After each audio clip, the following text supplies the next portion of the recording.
we didn't want to stand for the 1%. We wanted to stand for the 99% of people. And while the company isn't a thing anymore, and while we're dealing with the stuff that comes with closing down, I think that's like that journey. The last 2 years have been defining moments in each of our lives because we've changed a ton of lives. We've launched people's personal brands.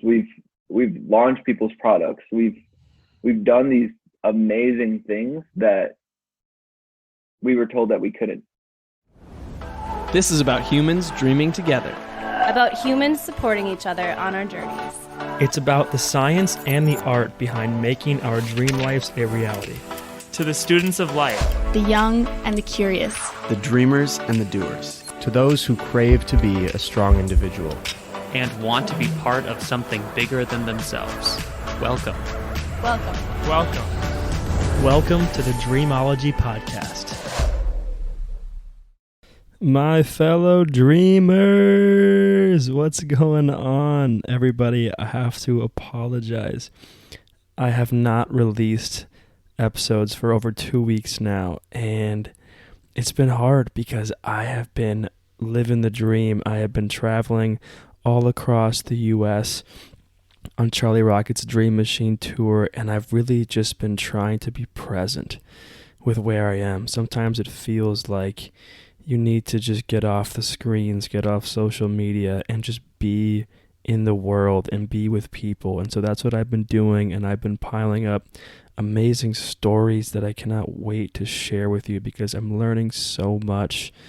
And I'm a student of life. I learn from the world, and that's what I'm doing, and I'm so excited to share all those lessons with you. But today, I have an interview that I did right before I went on tour with Izzy Lugo. And Izzy is an incredible human being. I don't even really want to give away a lot of his story, but a classic underdog story. And he made it. He did this world of entrepreneurship. And his story is so relatable because Izzy's all about, as it said in the opening quote, the 99%, the people who are just like you and me who are out there trying to get it. And while COVID actually took down the amazing company that they were building out in Milwaukee, Izzy is on to his next venture, and he really showcases the power of failure not being a thing. One thing was created and it ended because of a pandemic, and the collateral beauty in all of it is that he learned so much, and now he's doing something else that he loves to do. And so I'm really excited for you to learn a lot from Izzy, learn how to embrace the strange in you, and learn how to be a better entrepreneur, a better creator, and a better person, because this conversation for sure made me a better person. So I appreciate you, Izzy, and everyone, dreamers, really soak this one in, enjoy it, and I'll see you on the other side.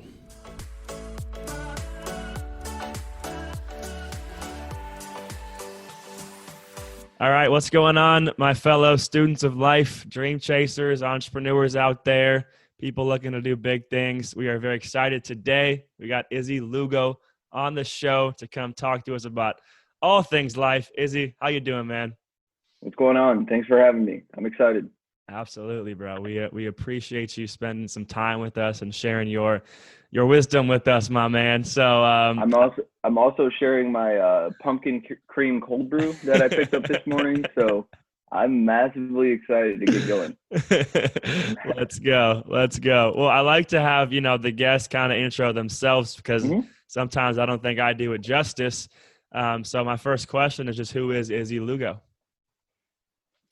It's a good question, man. I think it's a question that I answer differently every time, which is probably bad in regards to consistency. But I think that's the reality of life at the end of the day. Like we're as human beings, we're constantly changing and constantly finding new passions and being thrown into situations that we can come out of and say, I don't want to be doing what I'm doing anymore. So I think right now, Izzy Lugo is different than Izzy Lugo pre-COVID, right? And I think everybody's the same way. So who is Izzy Lugo? I'm a massive sneakerhead. I'm looking at the floor right now because yesterday was content day and I have shoes just everywhere and it's giving me anxiety. But massive sneakerhead, entrepreneur. I built a company with a few buddies, Q, Eric, and Brema. COVID killed it, which sucks, but we're in a situation that the four of us have way more impact as individuals and then have the luxury of coming together as individuals to do dope shit. Oh crap. Can I swear? Oh, go. Yeah, bro, you're good. Oh, okay. All right. So we decided post COVID, we basically the DNC we're leaning really heavy on. Obviously went virtual. We were the preferred content team of the DNC. So we're gonna make a crap ton of money this summer. Literally gonna be like define our futures type of money. And literally overnight it was gone. And like crap, like what do we do? Everybody's marketing budget has been slashed. We went from being paid a decent amount of money for a video to being paid or offered like 5% of that. And we made a conscious decision of, hey, after COVID, like we realized like, okay, we all have different passions. This is if we're gonna shut her down, this is the time to do it.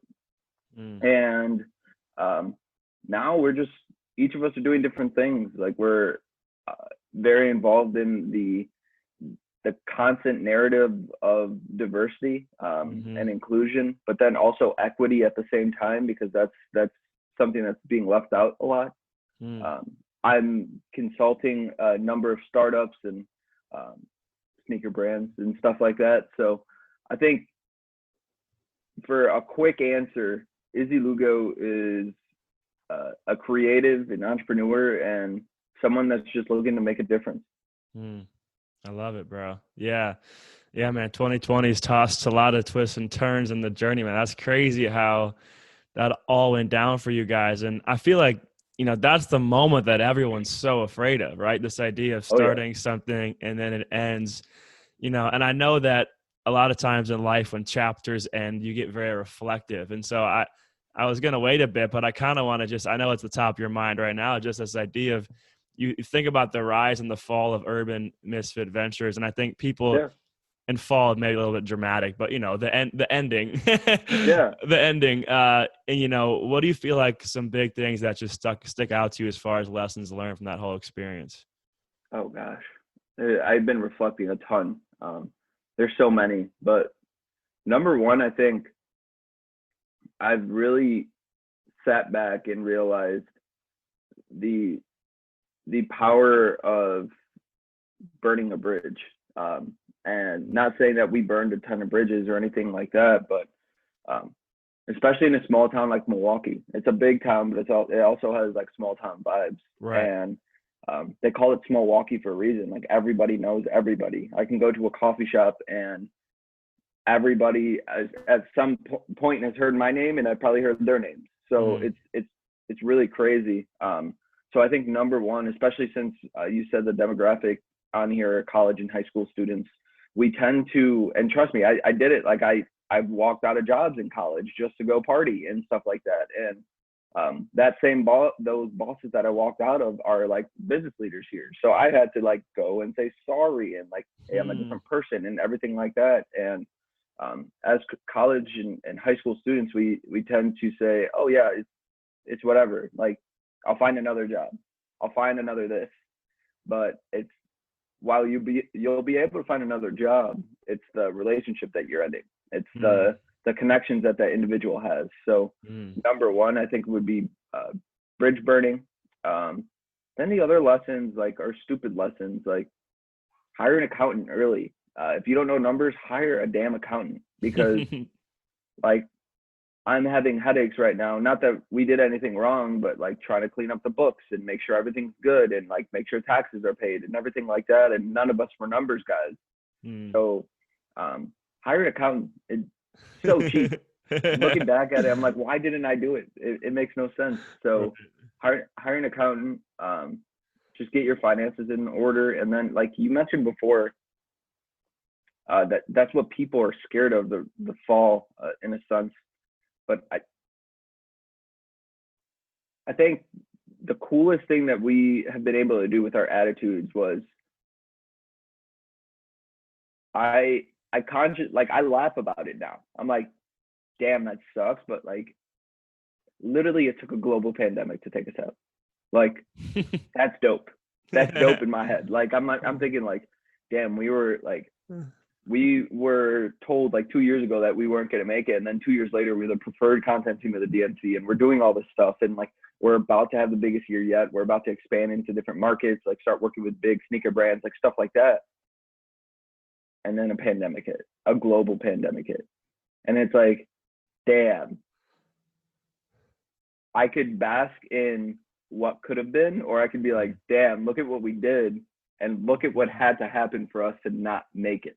Right. And that's where we're at. Like, I think the fall is a very scary thing for people just trying to jump into it and realize like, and really try to get going. But it's something like you mentioned before, that you learn from it, and there's lessons learned, and you move on. And whether you're going back into entrepreneurship or consulting or jumping into a role with the company, you're going to take those lessons and apply them elsewhere. So, right. And I'm doing it every day right now. So, excuse me. I think those are the biggest lessons I've really learned, is just, I'm addicted to it now. It's just like, all right, I was in sports before. I worked for the Bucks. I worked for the Brewers. Was offered jobs really all over the nation. Ended up taking another job, or taking another job full time with the Bucks, and I learned the grind early and often. Yeah. But then I also learned that how fast you can be worn out.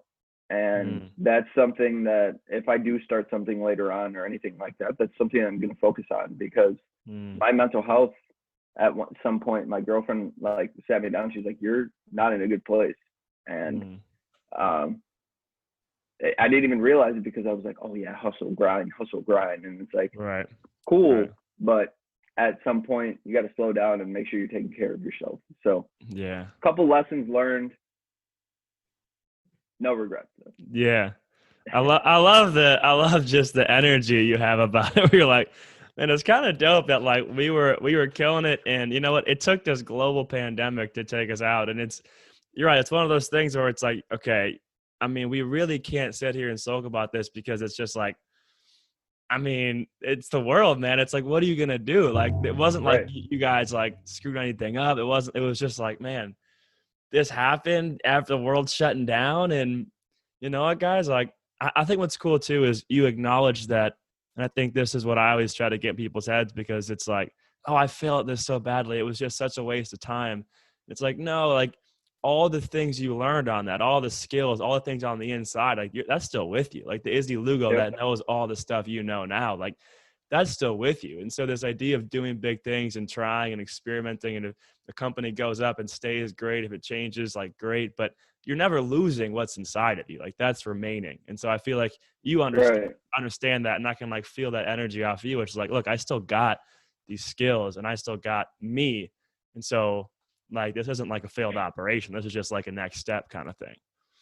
Right. Exactly. Like, dude, like I think I had such a positive attitude, because like I experienced things that I never thought I would experience. Like I said, like I literally, a year into our business, I was across the table pitching Nike. Like that doesn't happen. Right. And like, especially as a sneakerhead, like that does not happen. And like, that was a dream of mine. Even though we didn't get the contract, that was a dream of mine. And I represented us in Q, and everybody represented us on stages, and national and local. And it was dope. Like I really don't think if I would have stayed in sports, I would have had the same career path. I wouldn't have the same trajectory. I'd be stuck in a role, in a cubicle. Yes, working for a dope team or working for a dope industry, but in the back of my head, I always said this. I always told myself I was going to be in the sports industry. I knew my athletic abilities weren't going to take me anywhere, but I wanted to be in the sports industry. And when it came, time to me to get like start working full time and everything, I realized, damn, I don't like what I'm doing. Like, this sucks. And when I said I really want to get into the marketing side, they said, well, you're only good at sales. You're not going to get into marketing. And I said, huh, okay. And I'm definitely the dude that's spiteful and has a chip on his shoulder, and I want to prove you wrong. So hence the walking out of my job, quitting and starting a company, and I proved them wrong. I'm in marketing now and have been for almost 3 years now, and am looked at as a quote unquote thought leader in some senses, but I think it's besides that. I want to show people that when they work so hard to get something, like I did, I worked so hard. I did over 25 internships in college to get into the sports industry right out of college. Wow.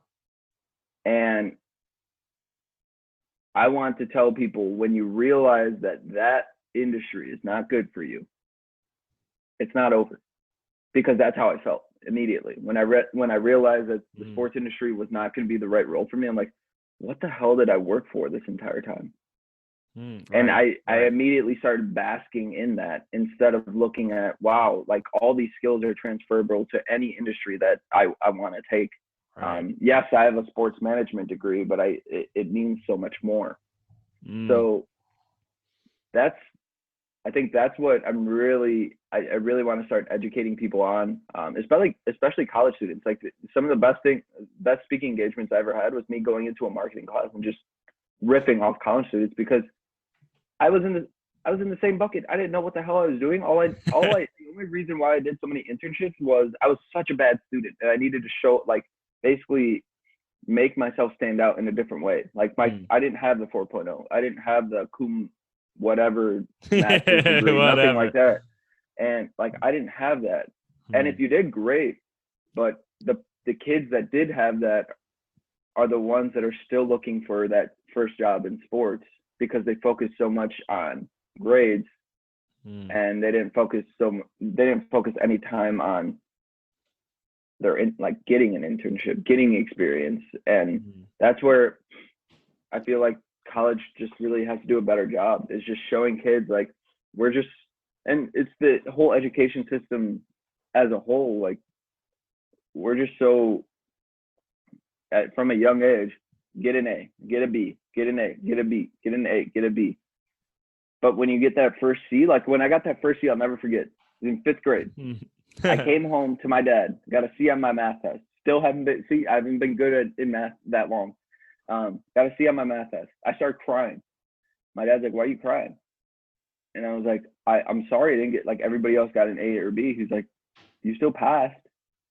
And like, my dad definitely was not the one that was like, oh yeah, just skate on by. He definitely wanted good grades and everything like that. But I think we need to take more of that mindset, where you got to see you can do better, but it's not the end of the world. It's okay. I was definitely the kid that got a degree with C's. I got a D- in my stats class, like, and in college, and still passed. So that's what we need to do a better job on, I think. And that's why I'm so dedicated to, like, just going back and talking to college kids, and going back and talk at high schools all the time, and everything like that. Yeah, man. I love the first part of that, obviously, which is like, it's okay. It's okay that you went into the sports industry and wanted to switch. Because I think about, a lot of my friends are a year out of school.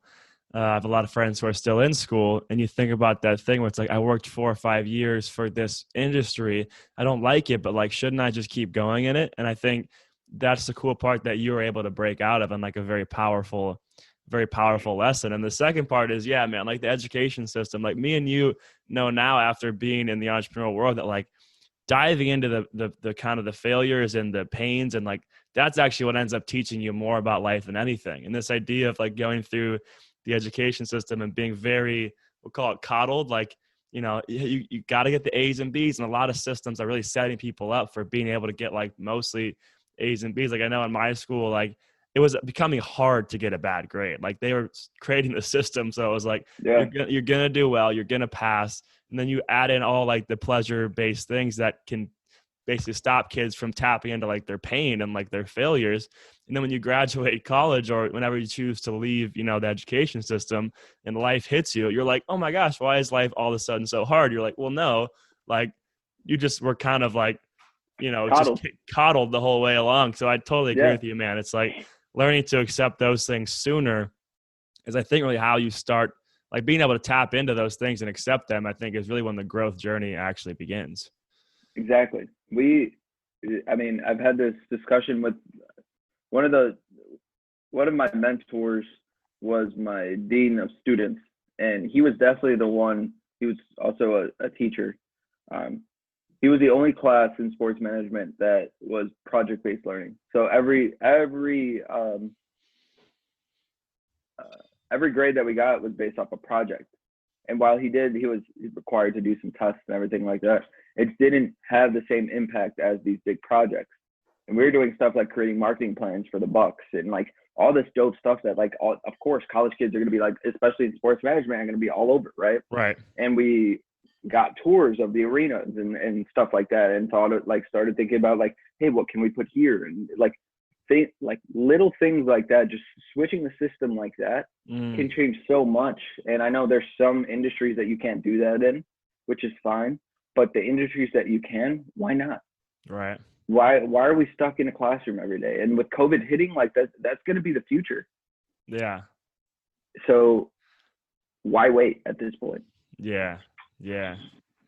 And I love, I mean, for people who are still in school and educating themselves right now, like, I think that's a big thing I've been thinking about. Like, if I was in school right now, like, I would totally focus on like project-based learning, real world learning. Like, I probably honestly wouldn't be going back to school if I was in school right now. I'd be like spending all my time like making money and building projects. And like, if COVID ends and the world returns to normal or we'll put quote unquote normal, and you know, you want to go back to school, do it. But I feel like right now, like for a student to maximize their time, it's like, learn some real world skills, like get out there and try some things, find a job that you can make, you know, online, you can, you know, make some cash and just start to like learn about the world right now. Cause it's presenting you an opportunity to dive into something new while, you know, your school is probably all online and you're at home. And so I feel like if I was a student, like that's what I would be doing.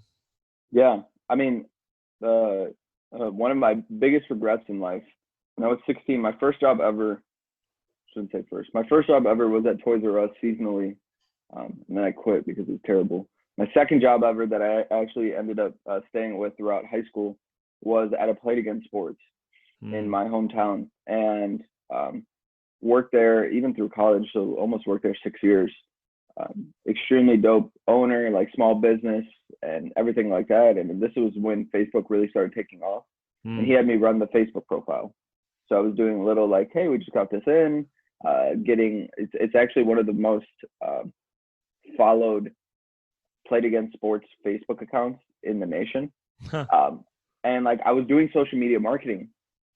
Did I know I was doing social media marketing? No, I thought I was just having fun on Facebook, inviting my friends to like this business page. Right. And it gave me an excuse to log on to Facebook and just hang out with people. Right. I would do like little giveaways. I would have my buddies come and like model like just on their hands like baseball gloves, stuff like that. And I was doing like, I was essentially an agency for this dude. I was doing it for minimum wage in Illinois. And I was just having fun with it.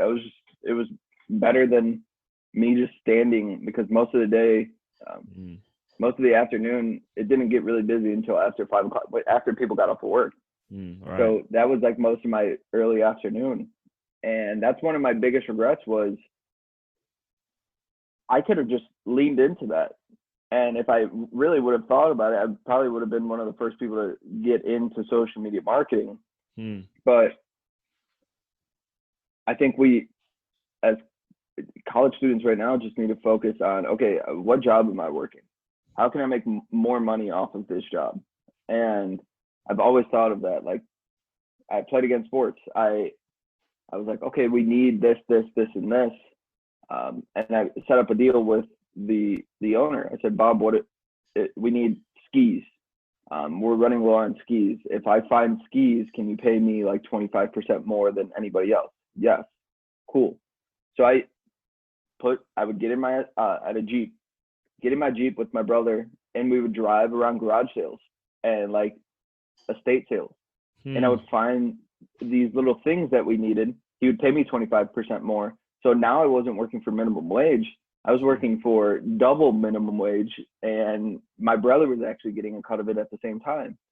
So I just think we need to, in a sense, I've been an entrepreneur, just hustling for a long time, but I just think we need to work as college students need to like really look at the roles that they're in. It might seem like a dead end job, but how can you maximize it? And you can always maximize a position, whether it's leaning in on your managers to get intros to other people, anything like that. It's really just taking advantage of the situation that you're in, because I know people that don't get put in those situations. Right. And in a sense, while you're working a dead end job at Target or Played Against Sports, or not that he was a dead end job at all, but you're working this job, you should realize that there's probably 10 million other people that would kill for that job. So take advantage of the time, even though it might suck, even though you might have your headphones in the entire day. Take advantage of it for a week and see what happens. Right. Something's going to happen. Yeah. It's almost like just start practicing those entrepreneurial skills, right? Like if you can start to learn how to add more value to a place, then when it comes to your own idea, if you already know how to add more value, then, you know, you're going to be setting yourself up pretty good, man. Exactly. That's awesome advice. I want to transition a bit into this. I know we got two big topics I still want to get to. One of them being, you know, on this journey, I think one of the things I struggled with a ton when I first started was I kind of had these roles I was playing in my life, right? I was the athlete. I was in a fraternity at Madison, had all these friends, and all my friends a lot of them were going corporate, honestly. A lot of them were doing that thing. And I always kind of felt like I was different. I always kind of felt like I knew I wanted to be an entrepreneur. I started my first project as a freshman. Like it was always in me, and my identity just felt a little bit different. And I struggled like owning that. I struggled just really going the other way and being okay with that. And so I'm interested in this. You know, I know your podcast, and even at Urban, like it was all about misfits and being strange on purpose, and kind of owning the fact that you do go against the grain, and like that's okay, and like own that. So my first question with that is just like, you know, how would you define being strange on purpose? I don't know. If you're like asking me the question, I would respond with, I know I have a tenacity that's different than everyone else. And I don't like talking about it a lot, but I 100% think that you put me up, I will put myself up against anybody in the world. And maybe not with athletics or anything like that, but when it comes down to me sitting down and doing the work that I need to do, whether it's with Urban, whether it's with Cash Drop, anything like that, I have this thing in the back of my head that I need to win, just massive competitiveness. And that probably comes from athletics. Right. But I think the strange on purpose question is something that's different for everyone, right? And I think it rolls into being a misfit at the end of the day, where we own the crap out of it. There's going to be haters. There's going to be people that say, what the hell are you doing? Like, you guys are just, we got told plenty of times, you're just a whole bunch of 20-somethings running around being told or trying to play CEO. And I said, okay, cool. And this is where that spitefulness and that chip on my shoulder comes into play, because I'm like, all right, I'm going to prove you wrong. And the same people that told us that 2 years later wanted us to represent their product as their agency. So I think just being strange on purpose is something that is different with everybody. Being a misfit is different. It's different. But at the end of the day, I think we really wanted to stand for, we didn't want to stand for the 1%. We wanted to stand for the 99% of people. And while the company isn't a thing anymore, and while we're dealing with the stuff that comes with closing down, I think that's like that journey. The last 2 years have been defining moments in each of our lives, because we've we've changed a ton of lives. We've launched people's personal brands. We've launched people's products. We've done these amazing things that we were told that we couldn't beforehand. We were told we couldn't for the first year that we started, and the conversation quickly switched from you can't to you can, and I need you. So I think being strange on purpose is different to everybody. To me, like I said, it's my tenacity. It's I'll work my ass off to beat you. But it's different for everyone. If you listen to the podcast, like we don't know if there's going to be any more episodes coming out or anything like that. So working on those kinks, but it's cool because the strange on purpose question is just it throws everybody off, and then they actually have to sit back and think about it. They're like, damn, I know I'm strange in some way. Like, what is it? And everybody, like, for as many, I think we have thousands of downloads. And like, I think we're in thousands of episodes at this point, if not hundreds still. But like, I'm looking at it and reading, and for as many times I've been the host or the co-host at the very least, I've never gotten the same answer. And that's what's beautiful, because we sat back and said, okay, we want to be misfits. We want to show off that everybody can be different and still be a functioning member of society. Right. Instead of just following the same path every time. Right. And I think we accomplished that, and that's the beauty behind it. That feels good. Yeah. And that is a great point. Like, everybody's weird, man. Everybody, exactly. Everybody's strange. And like, one of the things that I've thought about, I have actually a buddy who works in accounting. He works for PwC, and he said the funny thing is we all conform to this, standard of how we're supposed to operate, but as an individual, like, nobody is that standard, right? So like, when you think about, like, when you go into these big groups and how you want to act, like, when you find people conforming, they're conforming to a standard that actually isn't any individual. It's kind of like this made up, like 10th person of like, here's this kind of image we're all just kind of playing because we want to fit in. But in reality, nobody really feels like they're fitting in because, in my opinion, you're not bringing your strange to the table, right? You're not saying, exactly, this is who I am, this is who I want to be. And like, that's what I think struggled with a bit. And it feels good now to be doing that. I guess my final follow-up question is like, how do you kind of build that, if you have any takes on like how to build that confidence and step out into the world with a little bit of vulnerability, saying, I know that some people aren't going to, like me for stepping out into this. And maybe it's close friends or family, because for me, it was more that. It wasn't necessarily the stranger on the internet. It was more like friends, family. Is this going to ruin relationships? Is this, just that was the stuff that was really weighing on me. And so I'm just curious if you have any take on that. Yeah. Some of my biggest trolls, dude, on LinkedIn when I first started creating on that platform and just deciding to launch the business were the biggest trolls were my old coworkers at the Bucks, and whether they're listening or not, they know who they are. And it got so bad that even my old managers were trolling me. Wow. And I'm looking at their comments and looking at what they're saying, and I'm just laughing. I'm like, you're showing how unprofessional you guys are. You're showing how uncomfortable you are with me trying to do my own thing. And I had family members as well. I had family members sit me down and say, you don't want to do this. You need to just kind of figure out your way in life, make sure you have health insurance, blah, blah, blah. And the one who got me through it, honestly, like 100%, I joked all the time she needed equity in UMV, but like my girlfriend, like 100%, she's like, you hated your jobs. Why would you go and do all that stuff? Why would you go back to that?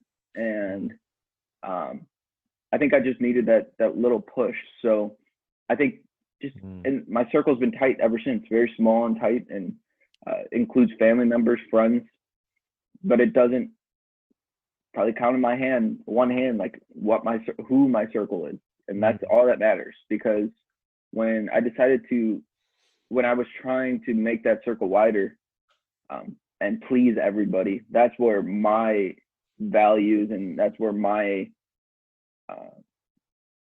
inspiration and work ethic, that's where it was going. It wasn't going towards me working towards my goals. It was going towards me actually making sure that everybody was happy and proud of me.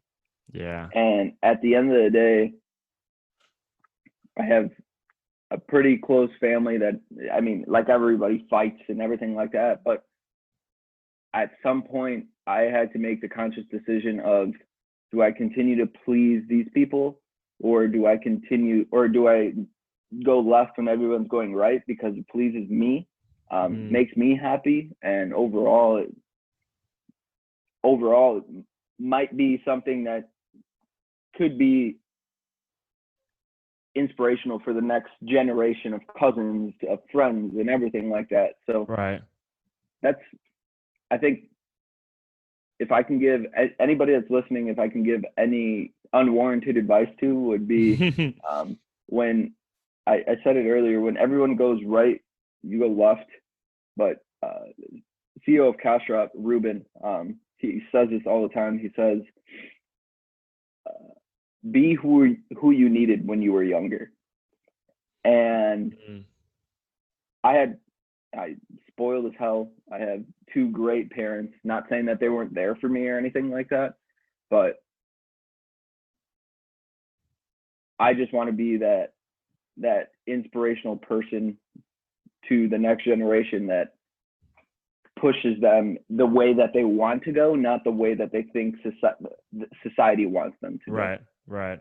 So, yeah. Yeah, I love it, man. I love it. I totally feel you on like the whole putting your energy into being accepted. Like when you, because that's my huge thing too, man. I mean, again, I always had a ton of friends. I always wanted to be accepted, wanted to be liked, and as I was going on my journey, I realized that was holding me back a ton because I was valuing people's opinions who didn't necessarily matter that much. Like I have my close friends, I have my close family. And over time, like obviously, like when I started to explain to them what I wanted to do, they started being supportive. Like, oh, okay, man, like, you know, we understand, we got you.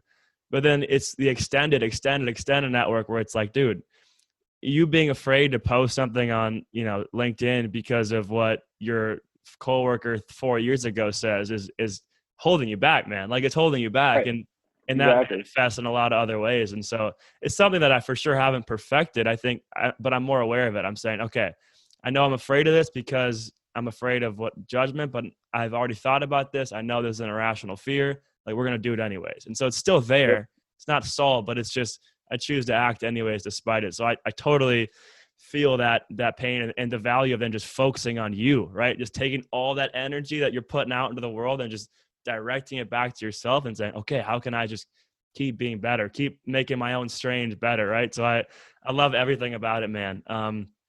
Man, let's segue. I know we only got about 10 minutes left here, and I really want to talk about this whole inclusion and diversity. And you mentioned the word equity part too. You know, I just think that, you know, these topics, again, as the world is becoming more authentic, as more races and cultures are coming into, you know, just to everyday life, this idea of how do we really do this? And this is obviously a huge topic, right? Going on in the world, in Minnesota, especially in Milwaukee, especially, right? I mean, these are like, you know, this is really on a lot of our minds, and I've had a lot of awesome conversations to try to learn more. But, you know, what I'm kind of interested in, like on a couple levels here, like I thought about this when I wanted to talk about this, because it was like, okay, there's like, you know, kind of on an individual level, making your life more diverse and your relationships.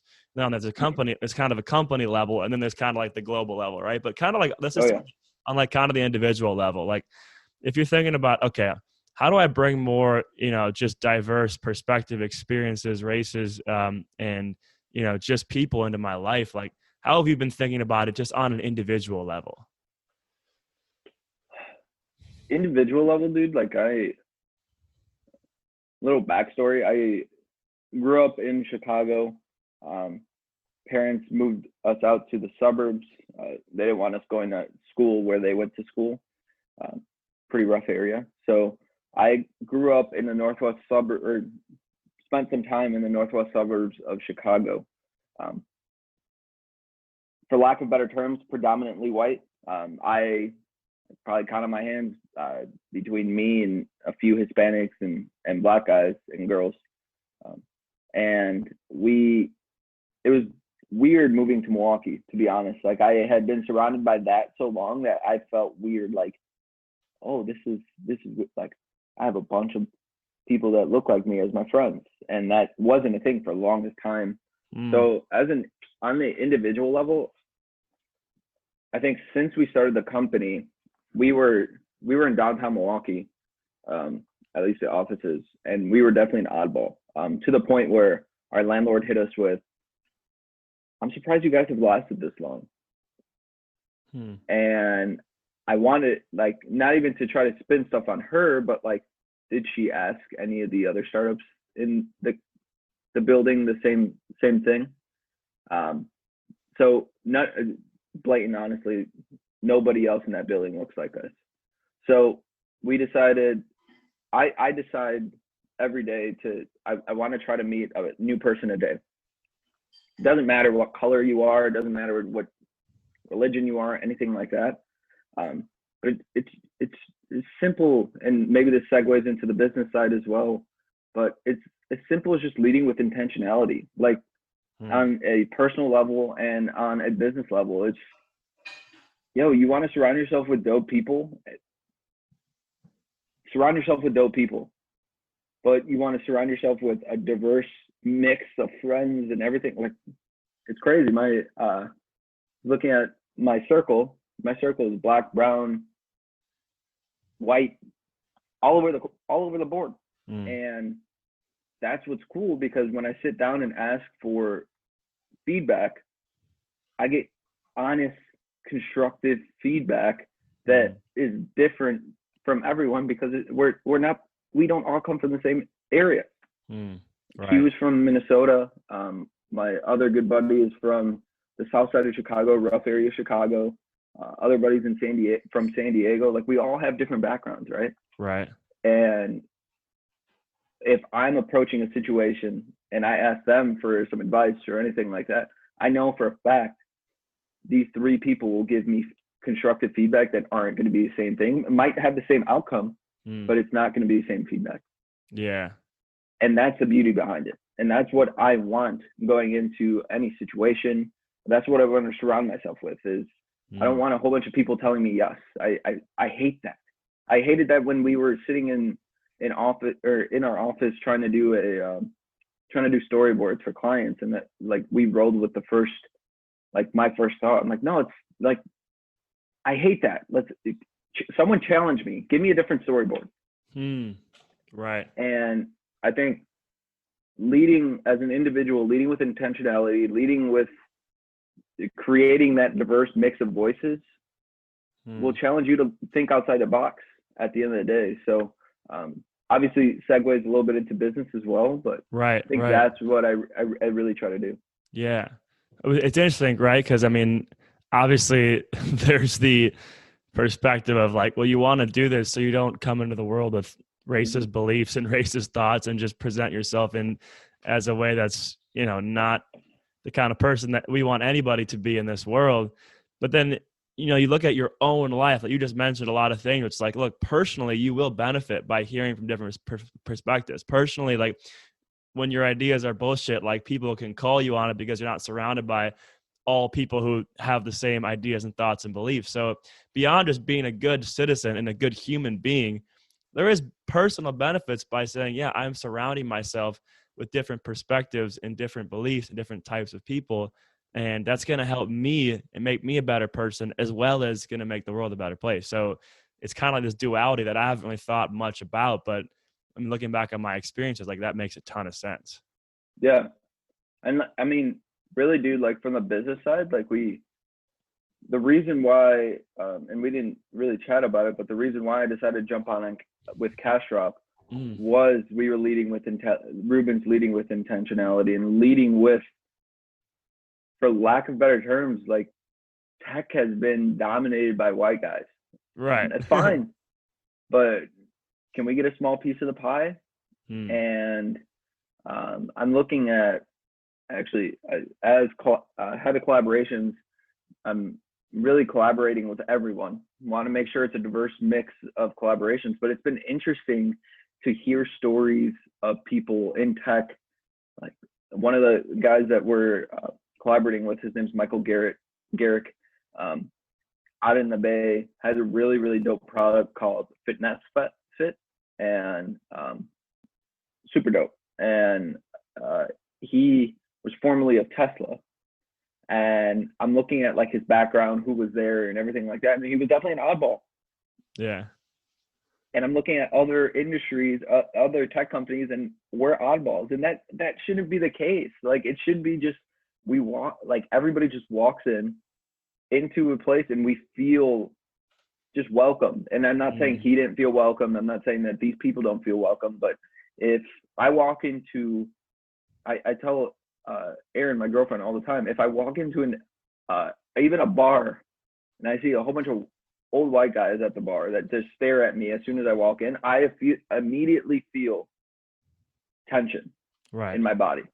And that's nothing, like these guys couldn't be racist, they could not be racist, nothing like that, but that's just immediately, that's the thought that comes into my head because that's the experience that I've had. And I think we as society need to realize that we all have different experiences. We all have different ways of thinking of things, but instead of attacking one another, I think we just need to sit down and have a conversation. So obviously jumped on with Cash Drop, jumped on with Ruben, Latin-led tech startup. You can essentially a platform that you can start an online storefront in 15 minutes, no fees, no commissions. And product's cool and everything like that, but that's not what sold me. What sold me was literally, we're leading with intentionality. We're leading with helping small businesses, helping small businesses of color, of non-colored, small businesses in general. Right. Because what's really cool is that we're a Latin-led tech startup backed by massive VC firms and everything like that. But tech tends to stay away from small businesses. Tech doesn't see, oh, they move too slow. Oh, they name countless excuses.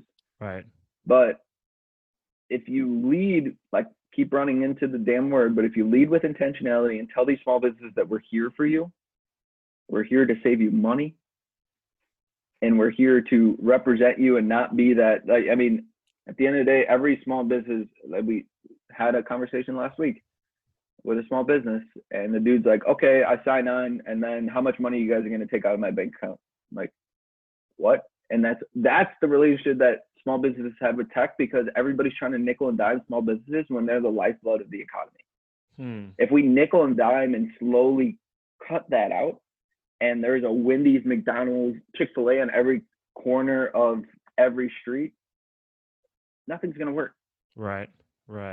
So that's why I jumped on, and that's where we should be, just leading with intentionality and leading with the fact that we're here for everyone, no matter the color. We're here for everyone, and that's where we're.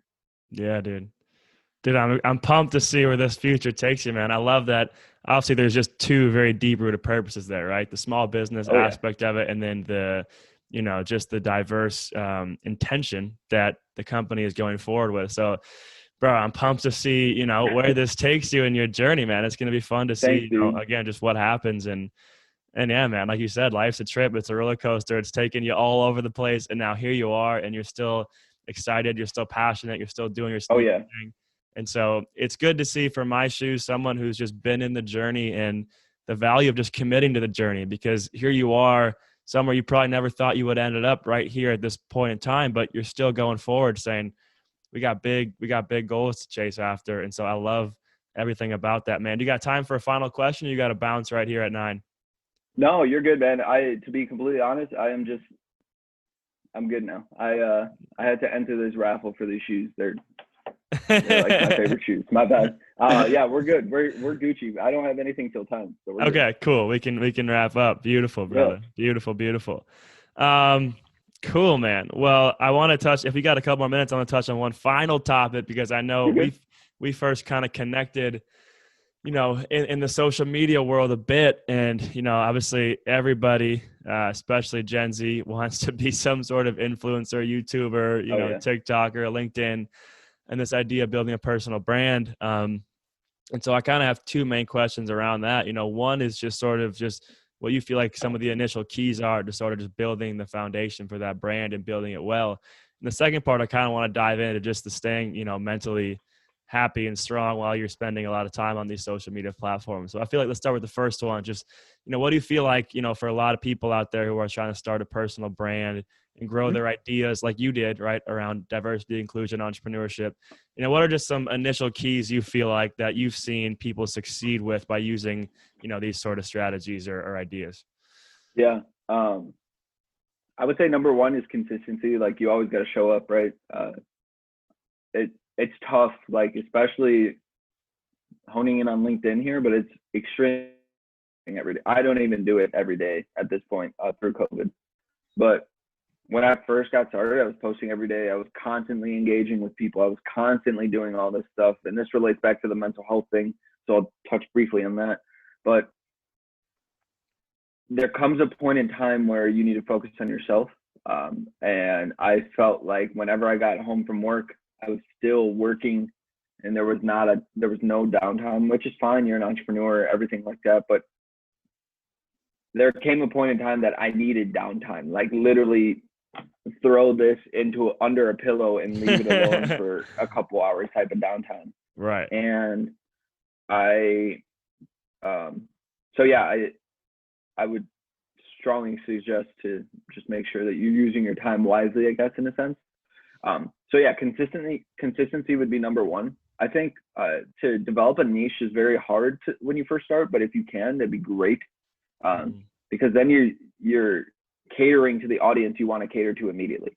And for me, like, obviously diversity, inclusion, equity, and then a little bit of entrepreneurship. I didn't want to be known for entrepreneurship because this is my first company, right? And unless we blew up, like, yeah, cool, but like, I didn't want to be known as this thought leader in entrepreneurship. And he's like, look at me, and I'm like, hey, he's only been doing this for 2 years. What the hell? Right. So I think the biggest thing is in developing a niche is just know what you're talking about. Don't be some dude or don't be a person that's just out there just talking the talk but not walking the walk, or just I saw this in a book today. I'm going to say this because and not be knowledgeable about it. I think personal branding's tough, man. Like, it's, for me, on every platform it's different, which like definitely not the best for me, but that's who I am. Like, I have posted stuff about shoes on LinkedIn, not crazy about it.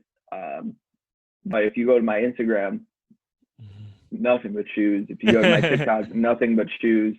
And there's almost nothing about diversity, inclusion, or equity, because I know my audience on LinkedIn. I know I should be talking about that. Right. So I think the third one would just be know your audience. And that goes back to developing that niche is just know it and ride with it and make sure you're making them happy and engaging with them and everything like that. So the mental health part, to get into that, like I said earlier, it's definitely tough, especially on these platforms where you got trolls, as I mentioned before. You have people that are going to tell you, like, you can't do that and everything like that. But I think it relates back to keeping that circle tight, finding those people that you can lean in on to vent to or anything like that, or to trust them to throw this under a pillow for you and take you for a walk.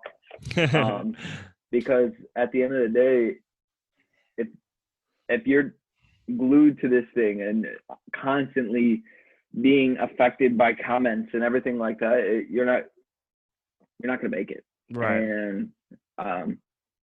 you gotta have tough skin. It sucks, but we just had a series. Our final series of Strange on Purpose was women in sneakers, and every woman that we interviewed said the same thing about the sneaker industry. You need to have thick skin, and that's everywhere. And the sneaker industry, for them, like 100%, they need to have thick skin. It's male dominated, blah blah blah. But it relates to everything. You need to have, especially personal branding. Like you have to have thick skin, because people are going to tell you like, what the hell are you doing? What is a brand? Like everything like that. And Right. just keep moving. They're gonna get tired of commenting on your stuff, or you're gonna get tired of seeing their stuff, and you can unconnect with them or unfollow, block them, whatever you need to do. Right. But just keep doing you. That's it. Keep doing you. Yeah, I feel like something that I learned, and again, it goes back to your word of intention, but I feel like if I know my intention, like why I'm showing up, right? Because for me, at first, it's like, all right, you see these people who have millions of followers or hundreds of thousands of followers, and you're like, okay, this isn't me, but I still want to, start creating. I still want to start doing.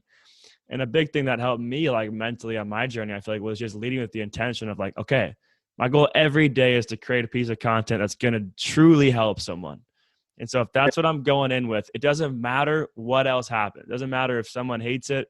Doesn't matter if it gets 2 likes. Doesn't matter if anything, because I'm going with my intention. Like that's all I can control. And like the next day, I'm going to learn from whatever happened the day before. And I'm just going to keep doing that. And like, that's been a big shift for me in my own journey. Cause I say, all right, like if I truly believe that this was created out of a place of helping, then cool. Then I can feel good about that. Yeah, exactly. Yeah. Yeah, dude. Like it was tough getting started and seeing, I mean, being so competitive, when I first got on LinkedIn, I'm like, I should be at Q's numbers. I should be at Q's numbers. I should be at Q's numbers. It took me months to realize I can't be at Q's numbers. I don't have a niche. I don't have the things that he has. He has his massive audience. I don't. And I just had to stay in my own lane. And comparison is something that I didn't bring up that I want to bring up. Like it kills. It's honestly like, I have family members that deal with it, or that honestly worry me, that deal with this all the time. And it's just, if you continuously compare yourself to people that you surround yourself with or anything like that, you're not gonna progress in life. Nothing's gonna move. And I think the quote is, comparison is the thief of joy. Yep. And like you could be having the best day ever, and like it happened with me a few times when I first got started, where Q posted, or I posted something, I'm like, fuck yeah, like this is gonna go viral. And then Q posts and his goes viral, mine doesn't. And I'm just like staring at his post, like, what did I do wrong? Like stuff like that. Right. And one, you don't get to choose virality. And then two, like the comparison thing just sucks. And it just sucks energy out of you, sucks energy out of other people. And if you can get over that and realize that you just need to stay in your lane, there's no stopping you. But realizing that takes time. Yeah. And people don't realize that as well. So yeah, those are the few things, man. It's tough. Yeah, bro. This has been like a massive like thing for me. And actually, do you know who Andrew Metz is? Milwaukee guy? Yeah. He's Dylan's friend. Yeah. Yeah. So I talked to him, and he completely, I don't know. So, sometimes in life you talk to people and they just hit you with something and it just sticks. It just sticks really hard. Yeah. And I've heard this message before, but just telling me like, dude, like the world doesn't owe you anything. Like it's all about just like, how can you give more and how can you, owe the world? And like, the more you focus on that and just put all your energy into that, eventually the world's going to start giving you things. But like, if you're just focused on like the likes and the this and the this and all the external stuff, like you're not going to get anywhere. And for whatever reason, and that day and that point in time, like it just hit me so hard. And since then, like my comparison, like issues and problems have really gone away a lot. And cause I'm just like, man, like cool. Like if they're getting, they must be giving a lot. They must be doing something cool. Like I'm going to just hype them up. I'm going to be their fangirl. I'm just going to be like, or, I'm just going to be there for them because like they're doing cool things. At the end of the day, like they're progressing their mission and like, sweet, like awesome. Yeah. Like, let's cheer them on, man. Let's be super fans. Like, let's go. Like, that's my guy doing big things. And then for me, all right, how do I give more? Objectively look at myself and say, how can I be better? And just like you're an athlete, man, right? Like you don't show up to practice expecting, to be perfect on day one. you got to put in the work. And like, I feel like that's the same thing now in the entrepreneurial journey. It's like, you just got to put in the work. You got to know that like coach is going to yell at you for missing some free throws. And like, that's just how it works. Right. So I love it, man. Exactly. I think getting rid of that comparison it's so freeing, man. It's a huge part of the journey for sure. Exactly, dude. You get over that, like it's tough, but once you get over that, you're Gucci.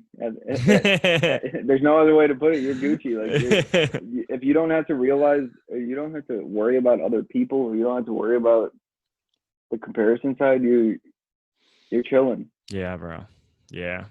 All right. Well, I got a final question on the topic of staying in your own lane and doing your own thing. So, when I started this and I thought about, like studying what the dream life is and how do we make that happen and what does that look like? This idea of the American dream kept popping into my head, because the American dream for a lot of kids, and for me, I said, oh yeah, that's the American dream is like this old school, like, you go to college, you get your 9 to 5, you get married, like the traditional route, right? That's what the American dream for me kind of stood for.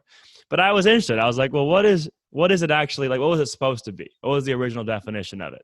And so I looked it up, and it actually kind of hit me a little bit hard. So I like to close with this. So I'm going to read it to you, and then I got a kind of a final question for you, brother. Sound good? Yeah.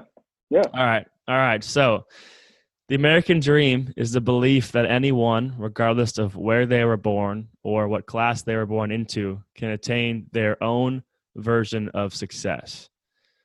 And so the part that really stuck out to me when I read that was can attain their own version of success, which means that the American dream is really not a societal concept. It's a concept made for each individual person, and you can make it your own. And so my final question is, if I asked you, Izzy, Lugo, what is your version of success at this point in your life?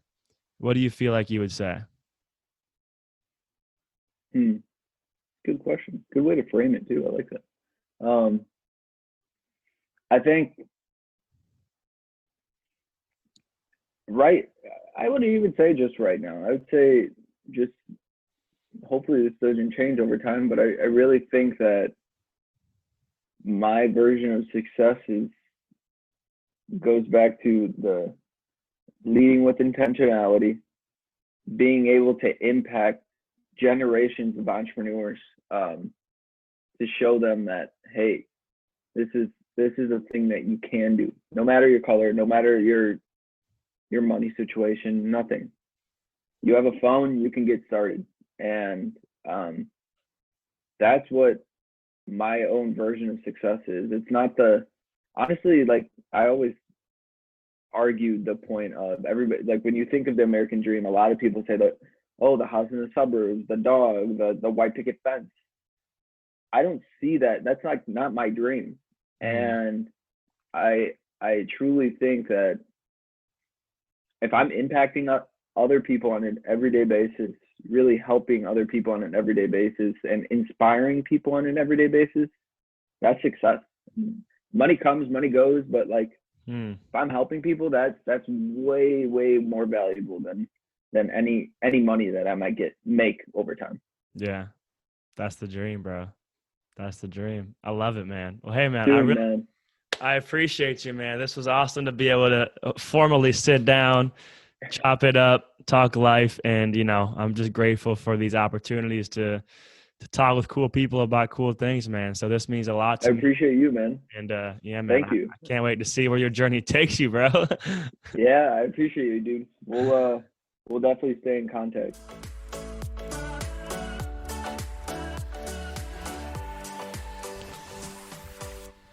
Well, there it is, dreamers. I hope you enjoyed this episode. As always, write down your one big takeaway so you can put that in your back pocket and take it with you on your journey. For me, as corny and simple as it is, my big takeaway is to be strange on purpose. Embrace the strange in you, because that is what makes you, you. I love you all. Go out there, make those dreams a reality. I'll see you next time. I promise I will keep the stories coming. I will not leave you hanging for 2 weeks again. All right, peace, y'all.